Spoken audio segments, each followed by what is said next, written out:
नमस्कार मंडळी. तर आता आपण चाललेलो आहोत सातवणे या चंदगडमधील गावामध्ये. खास गणेशोत्सव आणि इथले घरगुती जे देखावे असतात त्यांच्यासाठी हे गाव प्रसिद्ध आहे. आजूबाजूच्या गावातून लोकं खास हे देखावे बघण्यासाठी या ठिकाणी येतात. तर चला मग आपण देखील या गावामध्ये जाऊयात आणि इथले गणपतीचे देखावे बघून येऊयात.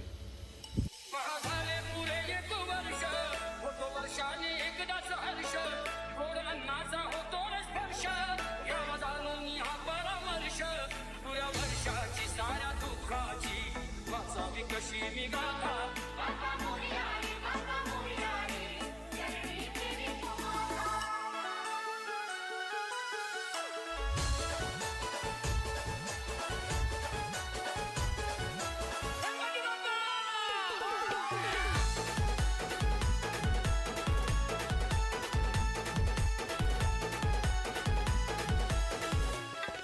हे देखावे पाहण्यासाठी लोक अगदी परगावहून